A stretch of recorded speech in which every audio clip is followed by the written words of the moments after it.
Hybrid warfare और दहशतगर्द networks पर briefing दी गई।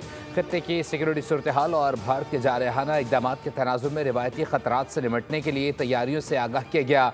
दौरे के दौरान नायब वज़ीर आज़म, वज़ीर दिफा और तीनों मुसल्लह अफवाज के सरबराहान भी हमरा थे। वज़ीर आज़म शहबाज शरीफ ने ISI के पेशावराना महारत की तारीफ की। कहा, कौम बहादुर मुसल्लह अफवाज की शाना बशाना है। अफवाज पाकिस्तान हर खतरे से निपटने के लिए मुकम्मल तैयार है। वज़ीर आज़म ने national fusion and threat assessment centre का इफ्तिताह किया। तीनों मुसल्लह अफवाज के सरबराहान, नायब वज़ीर आज़म, वज़ीर दिफा और DG ISI भी मौजूद थे। नेफटेक 50 से ज़ायद इदारों के दरमियान पुल का किरदार अदा करेगा।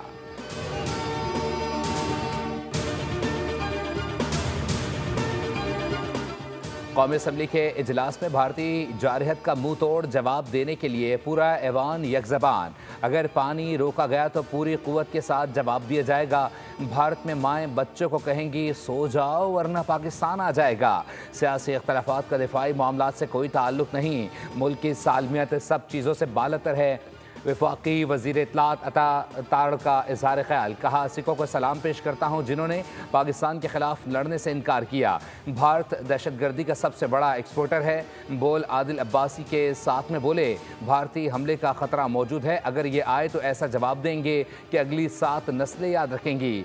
भारतीय आबी जारहत का तमाम ऑप्शन से जवाब देंगे।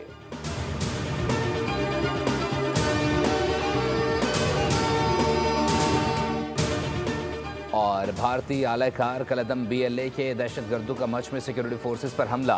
धमाके से 7 जवान शहीद। BLA के दहशतगर्दों ने ज़िला कच्ची के इलाके मच में सिक्योरिटी फोर्सेस की गाड़ी पर IED से हमला किया। ISPR के मुताबिक शौदा में सूबेदार उमर फारूक का ताल्लुक कराची, नायक आसिफ कर्क, जबकि नायब मशकूर अली औरकजई और सिपाही तारिक नवाज का ताल्लुक लकी मरवत से था। इलाके में मौजूद दहशतगर्दों के खात्मे के लिए ऑपरेशन सदर, वज़ीर आज़म और वज़ीर दाखिला और सियासी क़यादत की मज़म्मत।